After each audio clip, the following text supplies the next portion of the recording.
श्रुतिस्मृतिपुराणानाम् आलयं करुणालयं नमामि भगवत्पादं शङ्करं लोकशङ्करं शङ्करं शङ्कराचार्यं केशवं बादरायणं सूत्रभाष्यकृतौ वन्दे भगवन्तौ पुनः पुनः ईश्वरो गुरुरात्मेति मूर्तिभेदविभागिने व्योमवद्व्याप्तदेहाय दक्षिणामूर्तये नमः।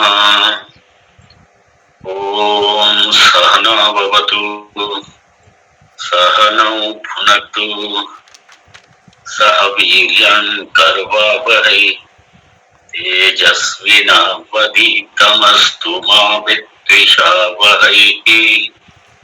ॐ शान्ति शान्ति शान्तिः। ॐ आप्यायन्तु ममाङ्गानि वाक्प्राणश्चक्षुश्रोत्रमथो बलमिन्द्रियाणि च कर्माणि सर्वं ब्रह्मोपनिषदम् माहं ब्रह्म निराकुर्याम् मा ब्रह्म निराकरोत् अनिराकरणमस्तु निराकरणं मे अस्तु तदात्मनि निरते य उपनिषत्सु धर्मास्ते मयि सन्तु ॐ शान्ति शान्ति शान्तिः।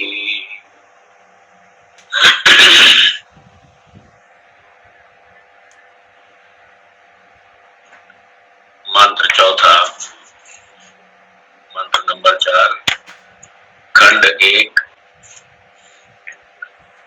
यद्वाचानभ्युदितं येन वाक्यभ्युद्यते तदेव ब्रह्म त्वं विद्धि नेदं यदिदमुपासते।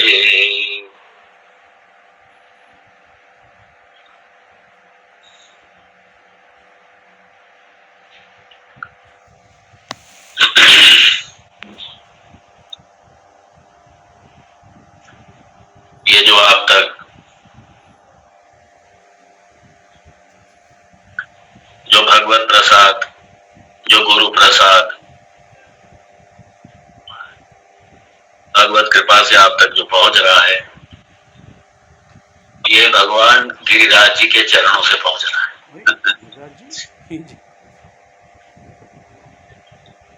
मैं भी 2 दिन से यहीं गिरिराज जी में हूं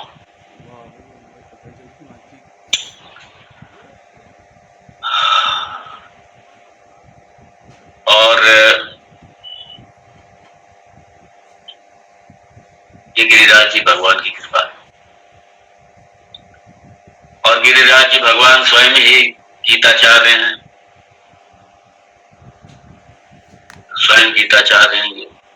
गोवर्धनधारी भगवान स्वयं गीताचार्य हैं, अर्थात वेदांताचार्य।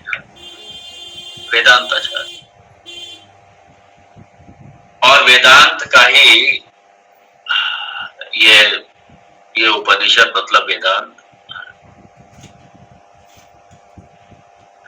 और ये भगवान की वाणी।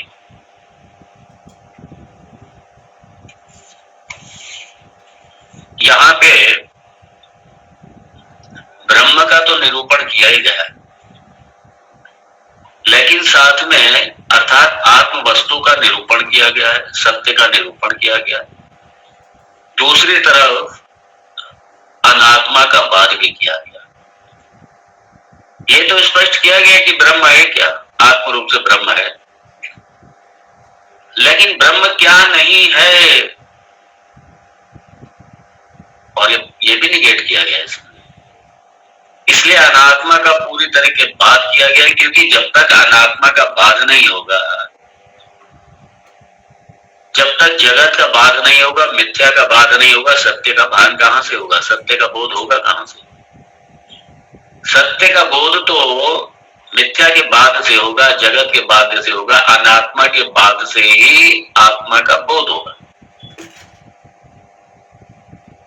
और यहाँ पे यद वाचा न व्यदितम, इसके माध्यम से पूरा अनात्म प्रपंच का ही बात किया गया, सारी उपाधियों का बात किया गया। क्योंकि जब तक उपाधियों का बाध नहीं होगा आप सत्य को कैसे जानेंगे? सत्य मतलब निरुपाधि, और उपाधि वाला सत्य नहीं है। तो जो उपाधि सहित जो ईश्वर है उसका भी बात हो रहा है यहाँ पे, बड़ी स्पष्टता से बात किया उसको। सारी उपाधियों का बात किया गया और उपाधियों का जो अभिमानी है उसका भी बात किया।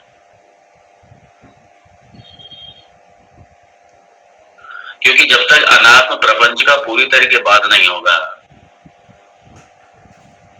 तब तक आपको बोध कैसे होगा? और ऐसे थोड़ी कि थोड़ा जगत थोड़ा ब्रह्म ऐसे तो चलेगा क्या कोई?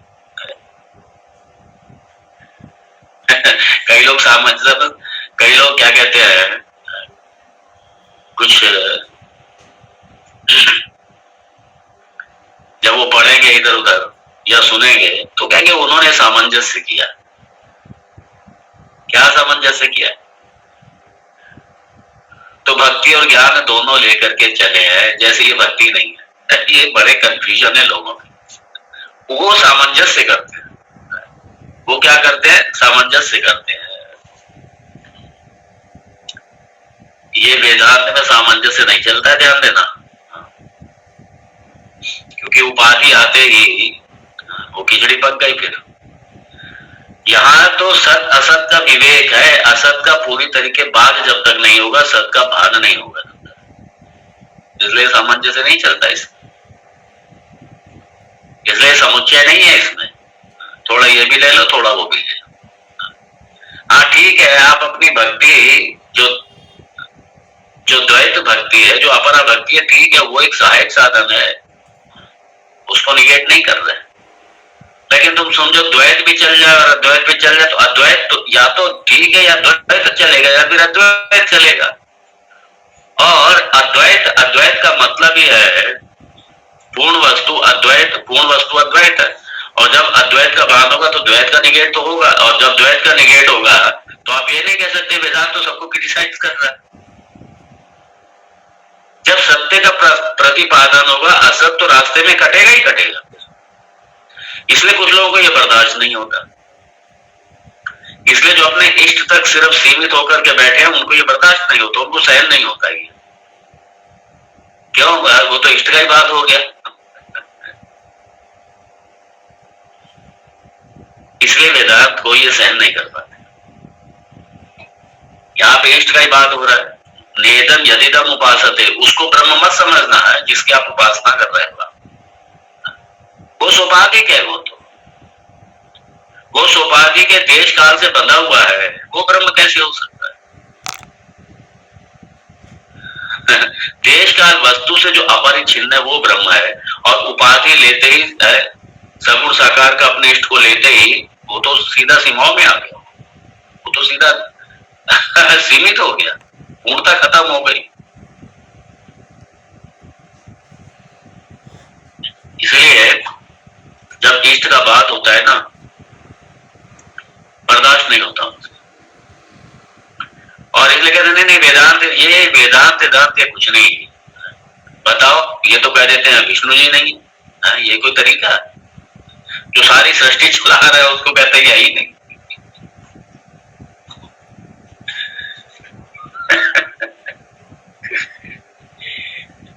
समझते नहीं है। क्योंकि यहाँ तत्व की विवेचना हो रही है तो उपाधियों को तो बात करना ही पड़ेगा ना।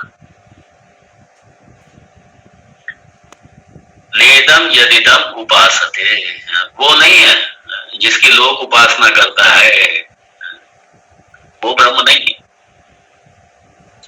अब इससे क्या हो गया? इससे जितना अनात्म प्रपंच है सारा कट गया। आपके सारे देखिए जितने लोग हैं, ये सारे के सारे 14 भुवन, ये सारे के सारे अनात्म प्रपंच में ही आते हैं। सारे ये सारे के सारे बात हो गए। तो सारे लोक का बात लोकों में रहने वाले का भी बात होगी, सबका बात होगी, लेकिन जो उसका अधिष्ठान है, जो सच्चिदानंद उसका अधिष्ठान है, जो ब्रह्म तत्व है, और वो दूसरा कोई नहीं है, वो आपका आत्मा, अपना आत्मा ही है, आपका आप ही है, मतलब आत्म रूप से वो है और आप ही है वो।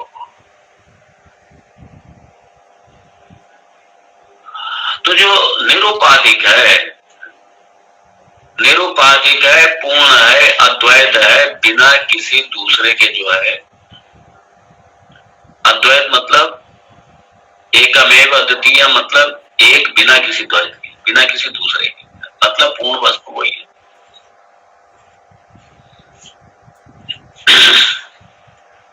अब यहाँ पे अगर, अब ये चूंकि वेद है, इसको काट नहीं सकता कोई, लेकिन अगर यही द्वैतवादियों को अगर ये द्वैतवादी सुने और ये इसको समझें, देखें, तो पहली बात वो हिल जाते हैं अंदर, इसलिए फिर वो कहते नहीं है द्वैत कुछ नहीं है, ये तो हमारे भगवान को ही नहीं मानते, उन्हें पता नहीं है, उनसे ज्यादा हम मानते हैं भगवान, उनसे ज्यादा हम उपासना करते हैं, उनसे ज्यादा हम पूजा करते हैं, लेकिन वो जो है वो अंतिम नहीं है। वेदांत ये कहता है कि आप अभी रास्ते की एक पड़ाव पे है, रास्ते के आपने अभी अंतिम मंजिल तो अभी आपने पानी अभी पाई नहीं है, और वो इसी को अंतिम मंजिल मान बैठे हैं। समस्या यहाँ पे, लेकिन जो थोड़ा खुले विचारों के होते हैं, जो समझते हैं इस चीज को, जो खुले विचारों के होते हैं, जो किसी आग्रह में बंधे नहीं होते, जो किसी निष्कर्ष में बंधे नहीं होते, इसलिए वेदांत में बड़े ओपन माइंड से वेदांत को सुनना चाहिए।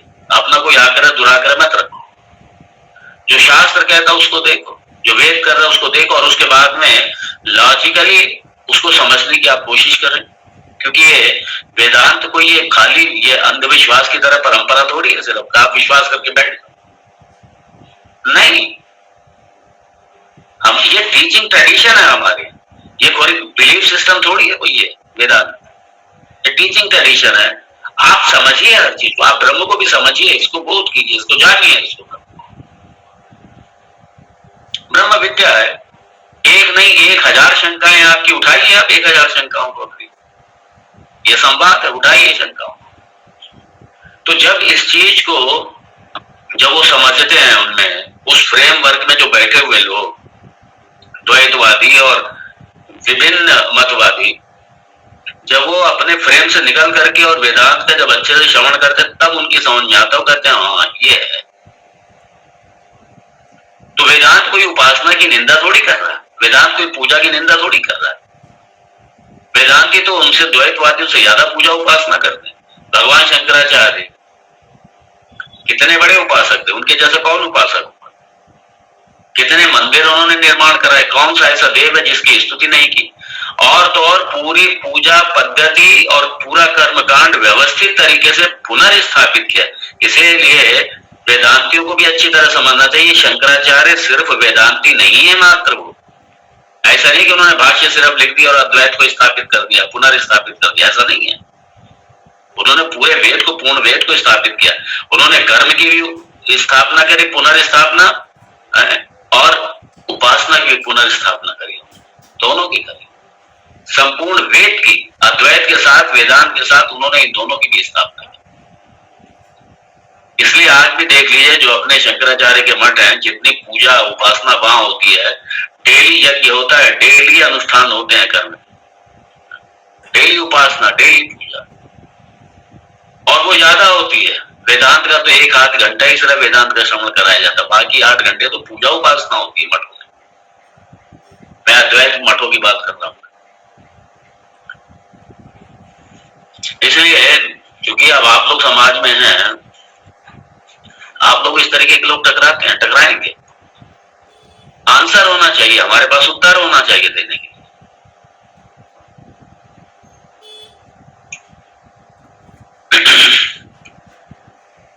तो कर्म उपासना जो है, इनसे मुक्ति नहीं है, लेकिन ये सहायक साधन। इसलिए वेदांत में कभी किसी साधन की निंदा की ही नहीं है। वेदांत, भगवान शंकराचार्य जी ने किसी साधना की निंदा नहीं की। हाँ, जब जब सत्य का प्रतिपादन होगा तो जो असत है वो कटेगा ही कटेगा। अनात्मा कटेगा, अनात्म प्रपंच पूरा कटेगा। आपके लिए वैकुंठ बड़ा भारी वो है और अंतिम वो है, वेदांत में वो भी मिथ्या है भाई। जब सत्य का विवेचन करेंगे और वो पूरा अनात्म प्रपंच में ही आता है वो भी सारा, तो इसलिए उसका बात होगा, क्योंकि सत्य एक ही रहेगा, ध्यान देना। और सत्य अद्वैत रहेगा, ये भी इसका मात्र एक नहीं रहेगा, अद्वैत रहेगा सत्य। सत्य अद्वैत है, सत्य पूर्ण है, दूसरा कुछ है ही नहीं। इसलिए दूसरे का, जब तक ये दूसरा है तब तक ये टीचिंग पूर्ण नहीं है। फिर वो क्योंकि मैंने पहले कह दिया, द्वैत में दोनों अपूर्ण रहेंगे, उसमें दास भी अपूर्ण रहेगा और भगवान भी अपूर्ण रहेगा, दोनों अपूर्ण रहेंगे और दोनों सीमित रहेंगे। वो सारी प्रॉब्लमेटिक रहेगी, भगवान की भी समस्या रहेगी, भक्त की भी समस्या रहेगी, दोनों की समस्या रहेगी। इसलिए उपाधि के साथ में हमेशा समस्या है, उपाधि के साथ में हमेशा दुख रहेगा। निरुपाधिक जो है, जो निरुपाधिक तत्व है, वहां पे दुख का लेश मात्र भी नहीं है। वहां ना कोई दुख है ना कोई समस्या है। जब समस्या नहीं है तो समाधान की जरूरत भी नहीं है। वहां तो एक अपना आपा ही है, आनंद स्वरूप है, लेश मात्र भी नहीं है वहां पे तो, क्योंकि दूसरा कुछ है ही नहीं। दुख का कारण द्वैत है, याद रखिए, दुख का कारण द्वैत है। जब तक द्वैत है तब तक दुख है। हम लोग देख चुके हैं, भगवान भाष्यकार ने भी यही लिखा। इसलिए इस मंत्र में, आगे के जो मंत्र है उसमें, क्योंकि अभी प्रथम ये जो दो खंड है ये ब्रह्म निरूपण ही है सीधा सीधा, ये सच्चिदानंद ये तत्व निरूपण ही है सीधा सीधा। और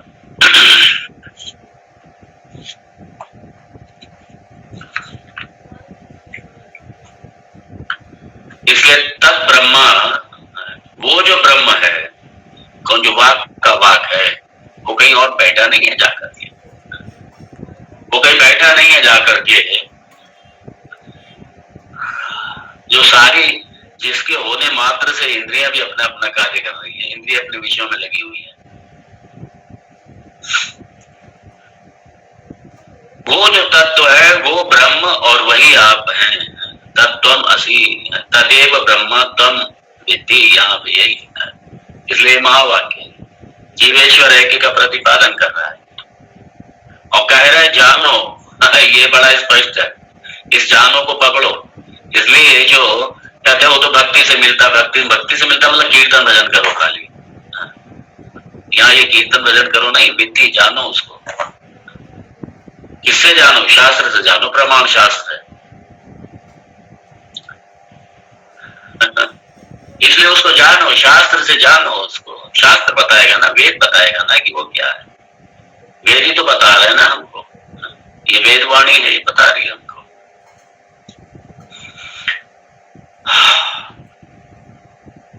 तो इसलिए ये बड़ा कॉमन है, खासतौर से वृंदावन इस तरह भाव, भगवान तो भक्ति से मिलता है और भक्ति उनके लिए क्या है? बस कीर्तन भजन करो, ये भक्ति है। और ये जो वेदांत का श्रवण है ये क्या है? ये ज्ञान मार्ग है, ये इससे नहीं मिलेगा।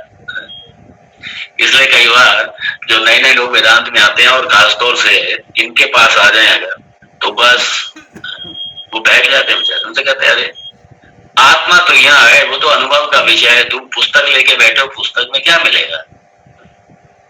उसकी भी समझ में आता है। वो नए नए लोग होते हैं, पता कुछ होता नहीं है, क्या प्रमाण क्या प्रमेय, वो भी बातों में आते हैं, वो भी अपना लगता है ठीक है, बस भगवान का भजन करो, कीर्तन करो, बस वो तो भक्ति से मिलता है, करो बस। अरे वो अपरा भक्ति, उससे थोड़ी मिलेगा। वो भी जरूरी है, अपरा भक्ति भी जरूरी है, लेकिन अपरा भक्ति से मिलेगा नहीं वो तुम्हें। विद्धि जानो उसको भाई, वो ज्ञानाते तो कैवल्यम है। उसके लिए तो सब गुरु में वाभिगच्छुत, गुरु के पास जाओ और जाकर के इस विद्या को सीखो, ये ब्रह्म विद्या, इसको सीखो। इसलिए विद्या बड़ा महत्वपूर्ण है। तद्विद्धि प्रणिपातेन, उसी विद्धि को, तद्विद्धि, उसको जानो। वहां पे जैसे भगवान ने कहा था तद्विद्धि, उसको जानो कैसे, प्रणिपातेन परिप्रश्नेन सेवया। और यहाँ पे उपनिषद का मंत्र शुरुआत किससे हुआ, प्रश्न से ही आरंभ हुआ, परिप्रश्नेन सेवया। और चूंकि प्रश्न बता रहा है, प्रश्न कि बड़ा ही अधिकारी शिष्य है, पात्र है वो बहुत, वो साधन चतुष्ट संपन्न अधिकारी शिष्य, वो पूछ रहा, उसका प्रश्न बता रहा है, इसलिए उसने प्रश्न किया। और दूसरे मंत्र से फिर गुरुदेव उसी प्रश्न का उत्तर दे रहे हैं।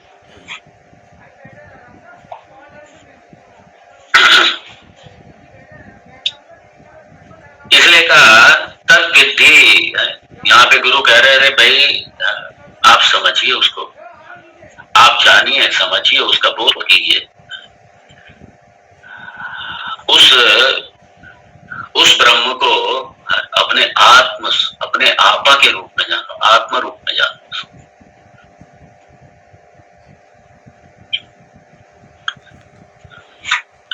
इससे बड़ा स्पष्ट है क्या कि ब्रह्म और आत्मा कोई अलग अलग दो इकाइयां नहीं है, कि ब्रह्म अलग इकाई है, आत्मा अलग इकाई है, और ज्ञान करेगा दोनों को मिला देगा।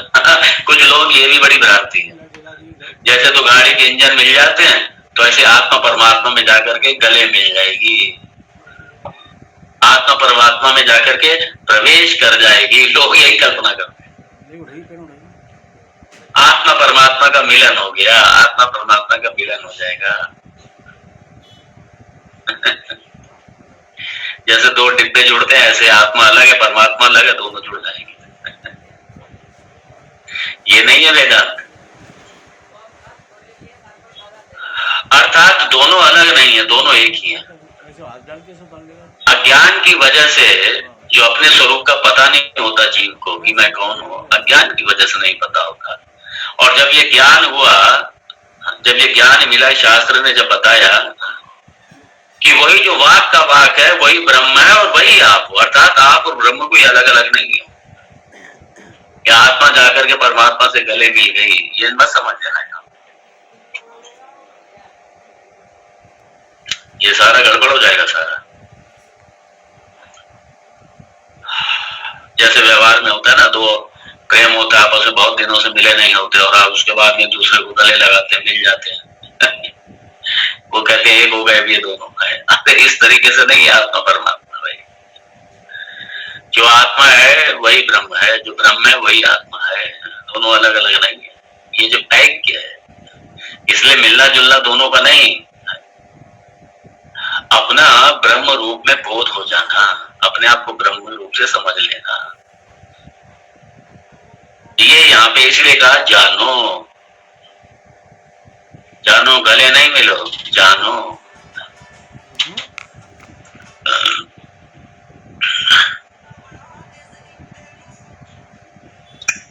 और जब तक अज्ञान है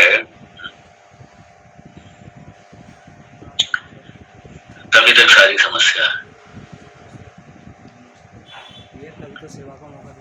तो चूंकि अज्ञान भी क्या है, मिथ्या है, बाधित हो गया ना, इसलिए मिथ्या है। ध्यान देना, अज्ञान जो है अनादि है, अज्ञान अनादि है लेकिन अनंत नहीं है। अगर अनंत होता तो ये ब्रह्म के पैरेलल एक अलग रियलिटी हो, ब्रह्म के समानांतर एक अलग रियलिटी। क्योंकि बाधित है ये अज्ञान, ये बाधित होने वाला है, इसलिए मिथ्या है। ये शांत है, ये अंत होने वाला है। ये ज्ञान आते ही अज्ञान चला जाता है। ज्ञान आया, अज्ञान गया।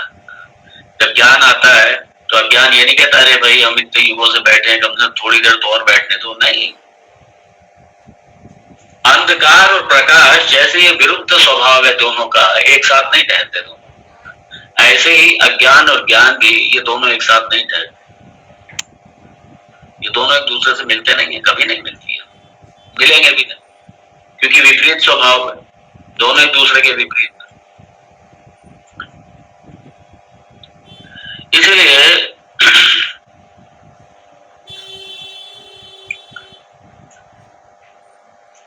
परतासिक जो दूसरे से उधार की ले वो मिथ्या है। और चूंकि सारा जगत ये अज्ञान भी साथ में, और ये स्थूल शरीर, सूक्ष्म शरीर, सभी ये कार्यकरण संघात, ये पूरा प्रपंच, ये सारा प्रपंच जितना भी है, ये जितने प्रपंच मतलब जितने लोग हैं सब, ये सारे जो लोग हैं, अब याद रखिए, जब मान लीजिए ये देखिए, ये लोग सब है, वैकुंठ भी है, शिव लोग भी है सब, लेकिन इनकी भी आयु है, इनकी भी आयु है। इसलिए एक कल्प में ठीक है, कल्प में शासन है एक विष्णु जी का है, उसके बाद जब कल्प बदला तो दूसरे विष्णु जी आए। तो इसलिए इनका दीर्घ समय है, और चूंकि सोपाधि का ईश्वरीय, इनका अपना काल है। ये कुल मिलाकर के सारे ये उपाधि की दृष्टि से सब मिथ्या है, ये सारे के सारे मिथ्या। और सबका अधिष्ठान क्या है? वो चेतन तत्व है, वो जो चेतन तत्व है वही सबका अधिष्ठान है। और इसलिए जैसे चेतन का अधिष्ठान का ज्ञान हुआ, उसके ऊपर जो अध्यस्त है सारा जगत, वो क्या हो जाता है? बाध हो जाता है, सारे जगत का बाध हो जाता है।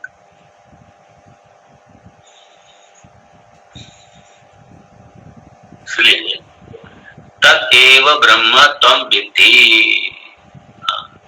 तदेव ब्रह्म त्वं विद्धि। और जहां पे कोई अज्ञान न रहने पाए, उस चेतन तत्व के, उस ब्रह्म के संबंध में किसी तरीके का कोई अज्ञान नहीं रहने पाए, मतलब क्या? सारा जगत मिथ्या हो गया, सारे का सारा जगत। और इसलिए कह दिया नेदम यदिदम उपासते, जिनकी आप उपासना करते हैं, अरे उसी का बात हो गया, वो ब्रह्म नहीं जिनकी आप उपासना कर रहे हैं। जब वो उनका बात हो गया तो उनके लोक का भी बात हो गया भाई, सबका बात हो गया। नेदम यदिदम उपासते। और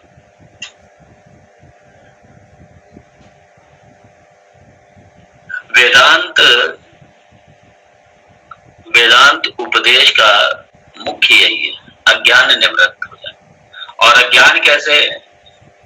जो अखंडाकार जो वृत्ति है, जब गुरु उपदेशात, जब वो आपके श्रवण इंद्रिय से आपके हृदय में जाएगी, और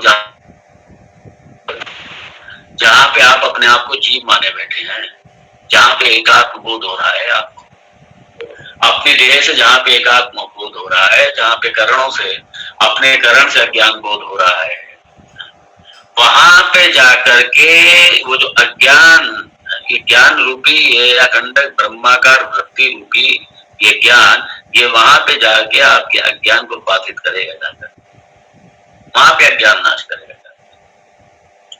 और उसके बाद ये वृत्ति भी जाएगी, और वो जो वहां पे जो चैतन्य रूप से, जो चेतन तत्व रूप से आप हैं, वहां पे आत्म रूप से वो जो नित्य हैं, आप निरुपाधिक आप हैं, जब उसका बोध होगा, वो जो है वो त्वं विद्धि, वो ब्रह्म त्वं विद्धि, वो ब्रह्म है, और वही तुम हो।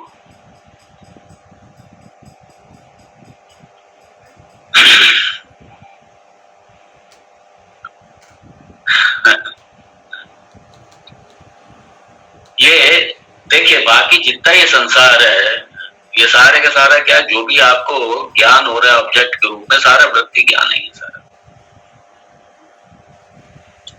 जैसे सामने आपके वस्तुएं पड़ी हुई हैं, आपका ग्रंथ सामने पड़ा हुआ, आपका मोबाइल सामने पड़ा है, आपकी पता नहीं कितनी वस्तुएं सामने पड़ी हुई है,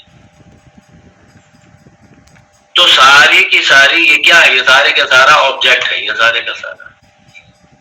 इसे भी आपकी जो वृत्ति है, जो आपकी जो मन से निकल करके और जो इंद्रियों के माध्यम से अपने अपने विषय पे पड़ी, और उसके बाद में उसने, उस वृत्ति ने उस विषय को व्याप्त करके और वो आकर के आपके मन में आ गई, और आपको ज्ञान हुआ कि सामने ये पड़ा हुआ है, वो पड़ा हुआ है, सारा पड़ा हुआ है।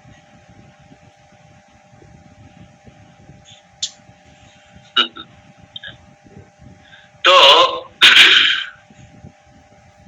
ये जो प्रमाण है आपकी इंद्रियां, ये जब अपने अपने विषय में जाती हैं और विषय में जाकर के इनका रिजल्ट फिर क्या होता है, ये रिजल्ट ये ज्ञान देती है, विषय का ज्ञान देती है जाकर, या आपके मन में आपको विषय का ज्ञान देती है। और फिर आपको पता चलता है कि ये है, वो है। इसे कहते हैं तदाकार वृत्ति। तो आपके और वस्तु के बीच में जो कनेक्ट करना, जो कनेक्शन किया, जो संबंध जोड़ा, वो किसने जोड़ा? ये तदाकार वृत्ति। आपकी वृत्ति तदाकार, वस्तु का आकार ले लेती है, तदाकार हो जाती है। और आकार का मतलब क्या? क्योंकि वस्तु है, उसका एक आकार है, नाम रूपात्मक है वो, तो उस आकार ले लेती है। अब सवाल ये है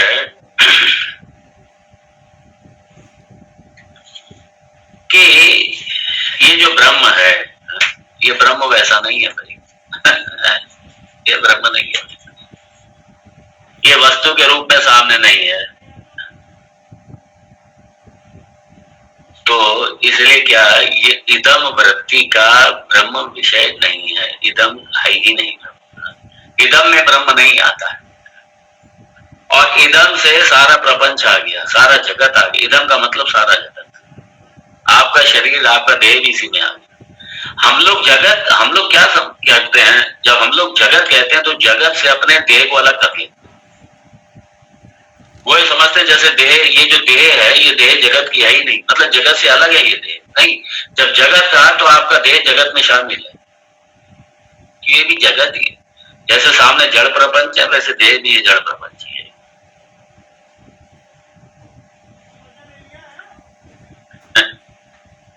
और इसलिए सारा ये जो इदम है, जो जगत है, वो मेरे से अलग है भी। ये जड़ प्रपंच है और मैं चेतन तत्व रूप से आत्मा हूं मैं। इसलिए सारे का सारा क्या है, ये मेरे से पृथक है सामने, ये सब अनात्मा हो गया। इसलिए तदेव ब्रह्मत्वं विद्धि यद वाचा न अभ्युदितम, मतलब येन वाट अभ्युद्यते।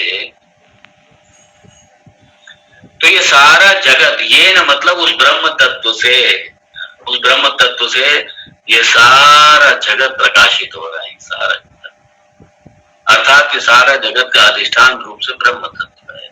तो सारे जगत का बात हो गया, और जो निर्बाधक, जो निराबाध ब्रह्म तत्व है, जो सत्य तत्व है, जिसका कभी बाध नहीं होता, वही आप हैं, वही ब्रह्म है, और वही ब्रह्म आप हैं।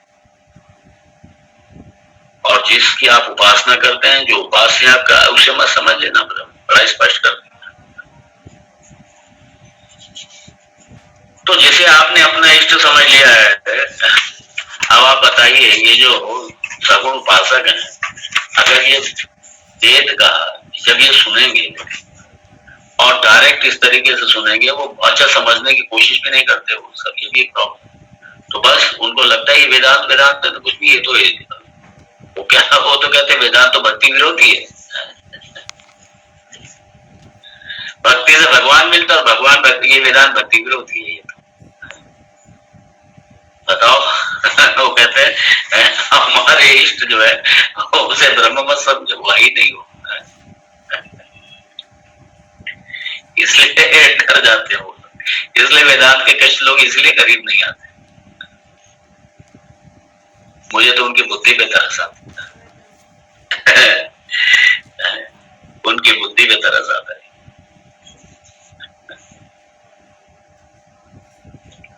यहाँ भाष्य में ये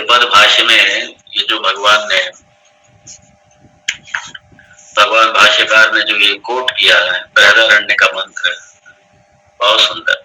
यो वाचम अंतरः यमयति,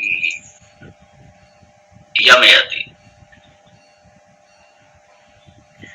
यमयति मतलब जो नियमन करती है, जो नियमन करती है। कौन नियमन करती है? जो भीतर से आत्म तत्व रूप से बैठा हुआ जो ब्रह्म है, वही इस वाणी का नियमन करती है। अर्थात उसी के कारण ही तो वाणी निकल रही है, वरना वाणी तो जड़ गया अपने आप। जब इंद्रिय ही जड़ है तो ये सब क्या है? इसका विषय क्या है? ये भी तो जड़, ये भी तो अवस्तु है, ये भी तो, ये ब्रह्म नहीं है। तो इसीलिए सबका प्रपंच का बाद हो गया। और ये क्या है? ये भीतर से यही वाणी का नियमन करती है। यह वाचम अंतरः यमयति।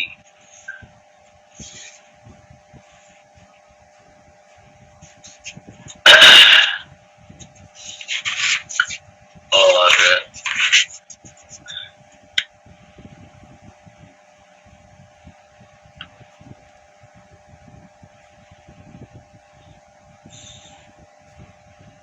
तो यहाँ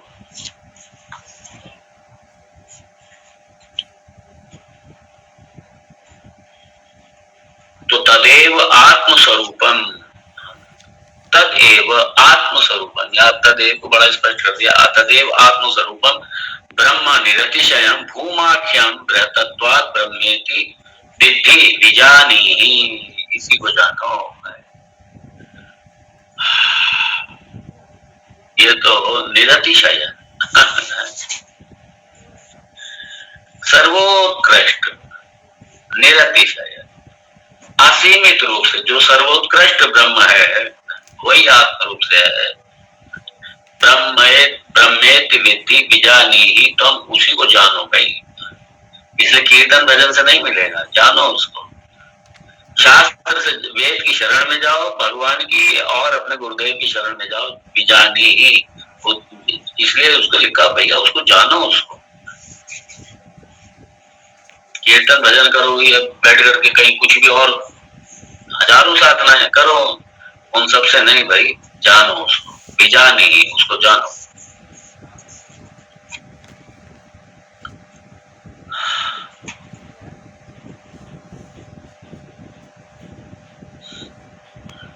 इसलिए यहाँ पे बड़ा स्पष्ट किया, यही वागादि उपाधि भी वाचो ही वाक, चक्षुषा चक्षु, श्रोत्र श्रोत्र, मनसो मना, कर्ता भोक्ता विद्याता नियंता प्रशासिता, विज्ञानम आनंदम ब्रह्म इति एवं आदया संव्यवहार असंव्यवहारे निर्विशेषे परे साम्ये ब्रह्मणि प्रवर्तन्ते। ये हम लोग ने हालांकि देखा, इसको थोड़ा सा देखना चाहिए। तो यहाँ पे कुल मिला के सारी उपाधियों का बाद है। सारी उपाधियों का बाद है मतलब क्या? उपाधि के विषय भी बात हो गए। जब उपाधि के विषय बात हो गए मतलब क्या? सारे जगत का बात हो गया, सबका बात हो गया। और ये सारा क्या है? ये सब विशेष वाला है, ये सब गुण, ये नाम रूप वाला है। और जो नाम रूप वाला है वो कैसा है? वो गुणवान है, गुण वाला है, वो गुण वाला है सारा। और निश्चय गुण्यो भवार्जुना, गुण से पार जाओ भाई। और ये कैसा है? ब्रह्म।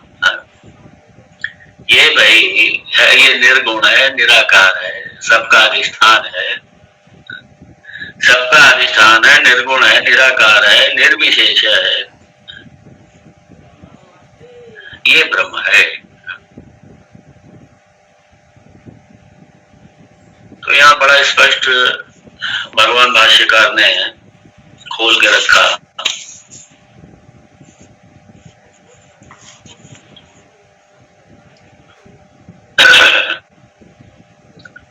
अब यहाँ पे भाष्य में देखिए, तदेव ब्रह्म त्वं विद्धि इति उक्ति अपि नेदं ब्रह्म इति अनात्मनः जो आगे का मंत्र है उसके लिए बड़ा स्पष्ट कह दिया, तदेव ब्रह्म तुम विद्या। तो क्लियर हो गए, तो मैं बहुत कई बार इसको मैं बोल चुका हूँ। और इति अभी नेदम ब्रह्मा, ये जो इदम मतलब ये जो सारा संसार है ये ब्रह्म नहीं है। इति अनात्मा, ये सब क्या है, ये सब सारे का सारा इदम जो है अनात्मा है। अनात्मा और फिर क्या है, ये ब्रह्मत्व नहीं है, अब्रह्मत्व है। और इसी को फिर अगले मंत्र में फिर इसी को रिपीट कर रहा है, फिर से इसी को बता रहे हैं। पुनः उच्यते नियमार्थम अन्य ब्रह्म बुद्धि परिसंख्यानार्थम।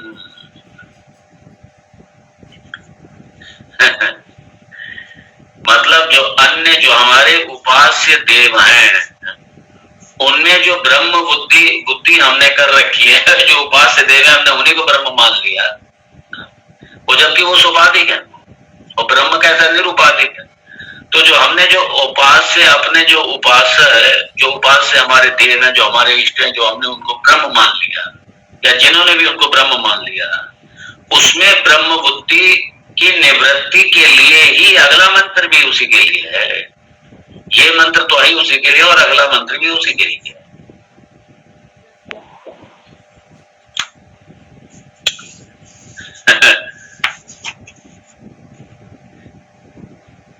इसलिए जो मात्र अपने इष्ट तक सीमित है,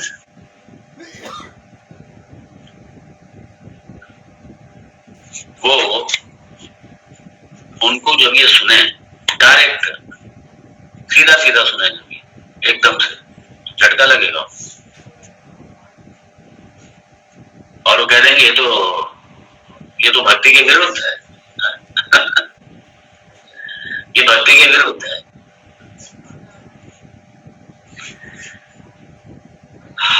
अब क्या करें, वेदांत सीखते नहीं है, सीखना चाहते भी नहीं है। वेदांत है, पहली बात तो उन्हें यही नहीं पता कि इसके आगे भी कुछ है, वो समझते हैं यही अंतिम है। क्योंकि इसलिए जो जहां पे हिलका हुआ है, जो जहां पे फंसा, वो समझता है बस यही अंतिम है। समस्या यहाँ पे है। इसलिए कोई मान लीजिए कुछ जो ढूंढने वाले जो महात्मा उनके साथ उनके भक्त हैं, उनके शिष्य, वो समझे बस वही अंतिम है, उसके बाद कुछ है ही नहीं। अर्थात ब्रह्म जो है उसी धूणे में बैठ करके उसी तपस्या से मिलेगा जाकर, उनका ये निष्कर्ष। तो अपने अपने निष्कर्ष और अपने अपनी सीमाओं में बंद करके चलते हैं। इसलिए कई बार जो भगवान शंकराचार्य का आरोप लगा रहे, उन्होंने तो सबका विरोध, अरे उन्होंने विरोध नहीं किया भगवान शंकराचार्य जी ने, उन्होंने तो आप जो अपूर्ण अपने आप को समझ रहे हैं उल्टा आपको पूर्ण बनाया है। वेदांत तो सबको पूर्ण बनाता है, वेदांत तो सबको आत्मसात करता है, क्योंकि वेदांत पूर्णता की बात करता है। पूर्णता में आत्मसात अपने आप ही हो गया, आप हमसे अलग है ही नहीं, तो वेदांत क्यों आपकी क्रिटिसाइज करेगा। वेदांत तो पूर्णता की बात करता है, आपको पूर्ण बना रहा है, अधूरापन आपको खत्म कर रहा है, आपका अधूरापन, आपकी अपूर्णता खत्म करके आपको पूर्ण बना रहा है। तो वेदांत का तो उपकार आप समझना चाहिए, आपको तो वेदांत का उपकार ही होना चाहिए, आपको तो वेदांत का उपकार मानना चाहिए। एनीवे, उनके अपने निष्कर्ष हैं, उनको मुबारक। लेकिन जो ये शास्त्र कह रहा है हम तो उसी के हिसाब से चलें, क्योंकि वेद प्रमाण है। वेद प्रमाण है, इसलिए जब वेद प्रमाण है तो हमारे लिए ये भगवत वाणी है, हमारे लिए हमें कहीं कोई संशय नहीं। और अगर संशय है तो उठाइए, संशय की निवृत्ति है। इसलिए वेदांत एक बिलीफ सिस्टम नहीं है, बल्कि एक प्रॉपर एक लॉजिकल टीचिंग ट्रेडिशन है वेदांत। जो आपको, जैसे आप सामने देख रहे हैं ना किसी वस्तु के रूप में, उसी तरीके से आमलकवत, पूरे आमले की तरह हाथ में रखे हुए आमले की, जैसे आप देख रहे हैं हाथ में आमला, यह आमला है, उसी तरीके से आप ब्रह्म को जानेंगे, उसी तरीके से आप सत्य को जानेंगे। उसी ज्ञान चक्षुषा, पश्यंती ज्ञान चक्षुषा भगवान कहते हैं। बुद्धि को ज्ञान चक्षु से जोड़ो। पश्यंती ज्ञान चक्षु, ज्ञान की आंखों से देखो भाई। और कौन सा ज्ञान? ये वेदांत ज्ञान, अपने आप नहीं, जो गुरु मुखार जो आप श्रवण कर रहे हैं इससे। आइए देखिए अगला मंत्र। जन्मनसा न मनुते ये नाहुर्मनोमतं तदेव ब्रह्म त्वं विद्धि नेदं यदिदम् उपासते। अब यहाँ पे मन से कह के एक तरीके से अंतःकरण चतुष्टय, मन बुद्धि दोनों ले लेना इससे।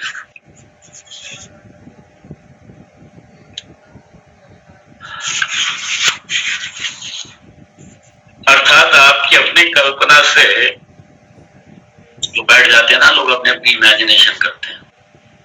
और जय कृष्ण मूर्ति, कई बड़े बड़े ऐसे ये विचारक हैं, अच्छे विचारक हैं, लेकिन शास्त्र के द्वारा नहीं।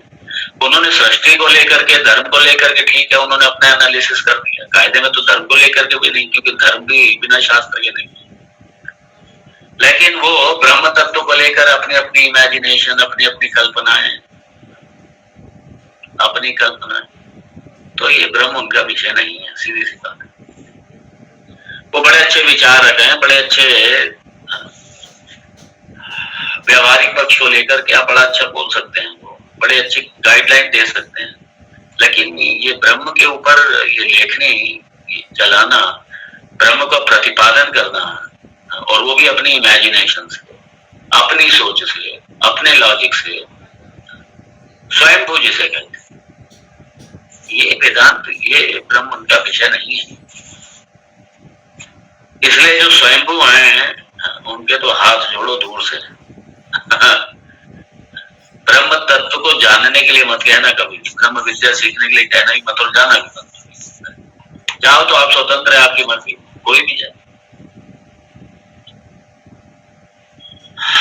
ये उनका विषय ही नहीं है। इसलिए कह दिया यह मनसा न मनुते, वो जो ब्रह्म है मनसा न मनुते, मन से उसको नहीं जाना जा सकता, मन से उसको प्रकाशित नहीं किया जा सकता, क्योंकि मन से जो भी आप जानेंगे वो सारे का सारा अनित्य होगा, सारे का सारा दृश्य होगा, सारे का सारा अनित्य होगा, सारे का सारा दृश्य होगा, सारे का सारा जड़ होगा। सीधी सी बात है।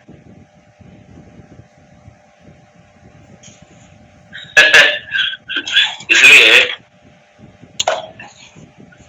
ये हमारे ओशो जी बड़े विद्वान हैं, कोई शक नहीं। असल में ये सामाजिक विषय या जो और इंटेलेक्चुअल विषय है ये लें, कोई दिक्कत नहीं। ये ब्रह्म नहीं है इनका विषय। ब्रह्म पर तो लेखनी चलाने का अधिकार ही नहीं,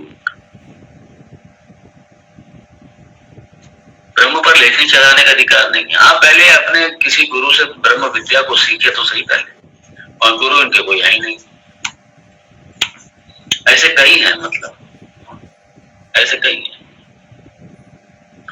जिन्होंने कहीं से विद्या नहीं ली, सीखी नहीं कहीं से, इधर उधर से उपनिषद ले आए और अपना अपना पढ़ा, और जो उनकी समझ में आया अपना उसकी व्याख्या कर दी, लिख दिया बस। मैं अक्सर कहता हूँ वो डेंजरस है। वो अगर अपने आप तक रखते तो कम से कम नुकसान भला होता या ना भला होता, नुकसान नफा जो होता वो उन्हीं का होता। लेकिन उन्होंने लिख करके जो समाज में विस्तार दे दिया, प्रचारित कर दी, प्रसारित कर दी उसको। अब जो पढ़े वो जाए, जो पढ़े वो जाए। इसलिए ये मैं देख रहा हूं कि एक ये जो स्वयंभू परंपरा है ये कोई आज से चली हुई नहीं है, ये भी बहुत पुरानी है, ये भी चली आ रही है स्वयंभू परंपरा। एक तरफ गुरु परंपरा चल रही है तो दूसरी तरफ स्वयंभू परंपरा भी चल रही है। और स्वयंभू परंपरा हम तो कह रहे छपाए नहीं, लिख करके जाए और ना ये जाकर के बोले तो ना करें, ठीक है, अपने आप मानते तो माने भाई, कोई दिक्कत नहीं। ऐसे लोग ना तो बोले और ना ही इसको छपवाएं। वो नुकसानदेह है, इसलिए कंफ्यूजन फैलते हैं। वही बात है जो चौथे मंत्र में थी, वहां पे यद वाचा न विद्यतम येन वाग्य विद्यते, और यही है यन मनसा न मनुते येन आहुर मनोमतम आहु। तो जो मन से मनन नहीं किया जा सकता, यन मनसा न मनते, जिसको मन के द्वारा नहीं जाना जा सकता। अब यहाँ पे क्या है, देखिए जैसे यहाँ पे यन मनसा न मनते, और दूसरी तरफ एक जगह और मंत्र में आता है मनसा एव मंतव्य ये भी आता है, लेकिन संदर्भ अलग है, दोनों का प्रसंग अलग है, कॉन्टेक्स्ट अलग है, इसलिए कॉन्टेक्स्ट के अनुसार अर्थ को देखना पड़ेगा। तो इसलिए कहा उसको मन से नहीं, क्यों नहीं जान सकते, येन आहुर मनोमतम। अरे यार, जिससे मन जाना जा रहा है, जो मन का अधिष्ठान है, जो मन का दृष्टा है, जो मन का अधिष्ठान है, जो मन का साक्षी है, मन का दृष्टा है, उसे कैसे आप मन से जाने, उसे नहीं जान सकते। और जो मन का साक्षी है, जो मन का दृष्टा है, जिसके द्वारा मन अपना चिंतन कर रहा है, संकल्प विकल्प कर रहा है, मनन कर रहा है, जिसके द्वारा, वो ब्रह्म है। उसे तुम ब्रह्म जानो, और वो कौन है, वही तुम हो। उसे ब्रह्म जानो और वही तुम हो, वही आप है, उसी को आप ब्रह्म जाने। और फिर वही बात है, नेदम यदिदम उपासते, उसे नहीं, नेदम, उसे मत समझ लेना, वो ब्रह्म नहीं है। कौन ब्रह्म नहीं है? अरे जिसकी ये जगत, जिसकी ये लोक उपासना करता है, जो सगुण साकार ईश्वर के अपने इष्ट रूप में जो उपासना करता है, उसे मत ब्रह्म समझ लेना। नेदम यदिदम उपासते, वो ब्रह्म। तो यहाँ इसलिए यहाँ पे मना मतलब अंतःकरणम, मैंने पहले कहा मन जो है उपलक्षण है, अंतःकरण। मन अंतःकरण का उपलक्षण है, मतलब अंतःकरण के द्वारा, ना तो बाह्यकरण से। देखिए पिछले वाले मंत्र में बाह्यकरण का उल्लेख था। बाह्यकरण का मतलब ये हमारी ज्ञानेंद्रिय, ये बाहरी की तरफ जो है ना, हमारे कान हमारे बाहर की तरफ, जिह्वा हमारा, मुंह हमारे बाहर की तरफ, हमारी आंखें बाहर की तरफ, हमारा नाक ये बाहर की तरफ, ये जो घ्राण इंद्रिय बाहर की तरफ, सब बाहर की तरफ, कान हमारे बाहर की तरफ, आंख बाहर की तरफ, नाक बाहर की तरफ, मुंह बाहर की तरफ।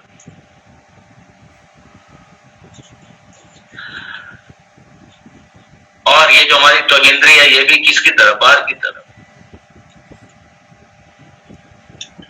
तो पहले वाले में जो बाह्यकरण है उनका पूरी तरीके से बात कर दिया। इस मंत्र के द्वारा अंतःकरण का बात हो रहा है कि आप अपने अंतःकरण से, अपनी कपोल कल्पनाओं से उसे नहीं जान सकते। इसलिए तो पता नहीं कल्पना क्या क्या करके बैठ जाते हैं लोग अपने ब्रह्म के बारे में।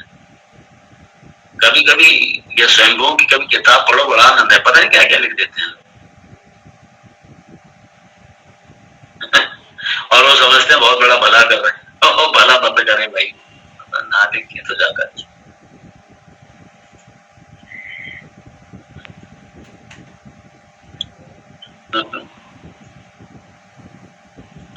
दूसरे का यह मनसा न मनुते, फिर कहा मनः इति अंतःकरणम, अंतःकरणम।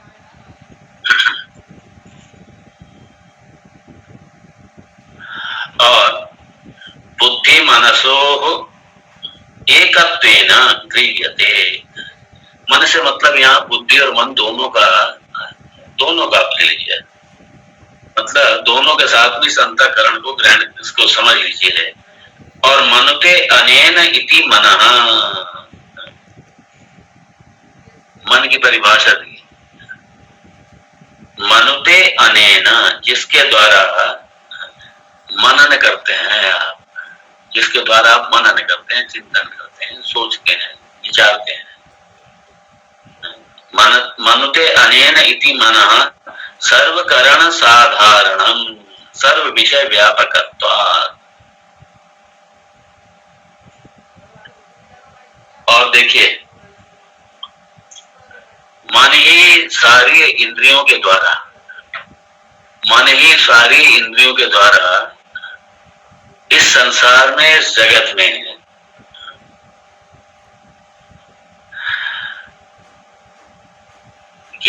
क्योंकि ये सारा इदम जो जगत है वो क्या है, हमारी पंच ज्ञानेंद्रियों का विषय है सारा।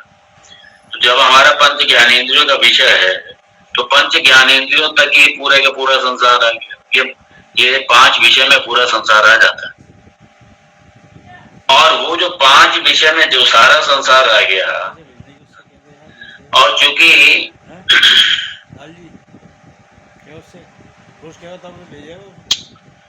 बिना मन के इंद्रियां नहीं जा सकती, बिना मन के सपोर्ट के इंद्रियां नहीं जा सकती। मन का सपोर्ट चाहिए, और मन ही जा करके व्याप्त हो जाता है इंद्रियों के माध्यम से। किसके द्वारा? वृत्ति के द्वारा। वृत्ति के द्वारा वही व्याप्त कर लेता है। और उसके बाद में फिर यहाँ पे मन को बड़ा और स्पष्ट किया बृहदारण्यकोपनिषद के माध्यम से। ये प्रमाण देते हैं ये काम संकल्प विचिकित्सा श्रद्धा श्रद्धा धृति ही अधृति ही दीहि इति एतत् सर्वं मनः एव। ये मन के लिए काम संकल्प संशय, विचिकित्सा मतलब संशय, डाउट। तो काम संकल्प विचिकित्सा संशय श्रद्धा अश्रद्धा धैर्य धृति धैर्य अधैर्य ही लज्जा धी ही बुद्धि धी ही इति एतत् सर्वं मनः एव। ये सब सारे का सारा क्या है? ये सारे का सारा मन है। और ये किस पर अवलंबित है? भगवान ने क्या कहा? सर्वस्य चाहं हृदि सन्निविष्ट मत्तस्मृतिर्ज्ञानम् अपोहनं च। मतलब मेरे से अर्थात उस आत्म तत्व पे ये सारे हैं, उसी के होने से ही तो सब है ये। आप संकल्प कैसे करेंगे? आप बिना उस साक्षी चेता के, बिना उस साक्षी दृष्टा के, बिना उस अंतर्दृक आत्मा के आप ये कुछ नहीं कर सकते। ना तो आपका मन काम कोई कामना कर सकता है, ना संकल्प कर सकता है। संशय श्रद्धा ये जितने भी मन की भावनाएं हैं, जितने मन के विचार हैं, ये सारे के सारे किसके द्वारा मालूम हो रहे हैं? इन सबका साक्षी रूप से आत्मा है। वो आत्मा पर अवलंबित है, आत्मा पर अधिष्ठित है। इसलिए मन से आत्मा को नहीं जान सकते। मन का, आत्मा का क्या मनन करोगे? आत्मा कोई वस्तु के रूप में है क्या? किसी विषय के रूप में है क्या सामने? नहीं। इसलिए मनसा न मनुते, भूल जाइए आप।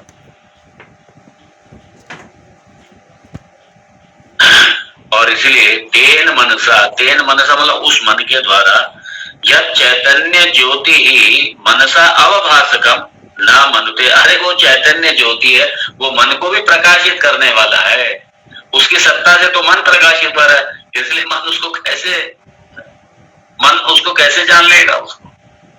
इसलिए जो ये लोग बैठ जाते हैं इमेजिनेशन है कि हम ब्रह्म का अनुभव करेंगे, हम साक्षात्कार बैठ जाएंगे गुफा में सोचने, पता नहीं क्या क्या सोचेंगे। अरे वो कभी नहीं जान सकते, कभी नहीं जान सकते।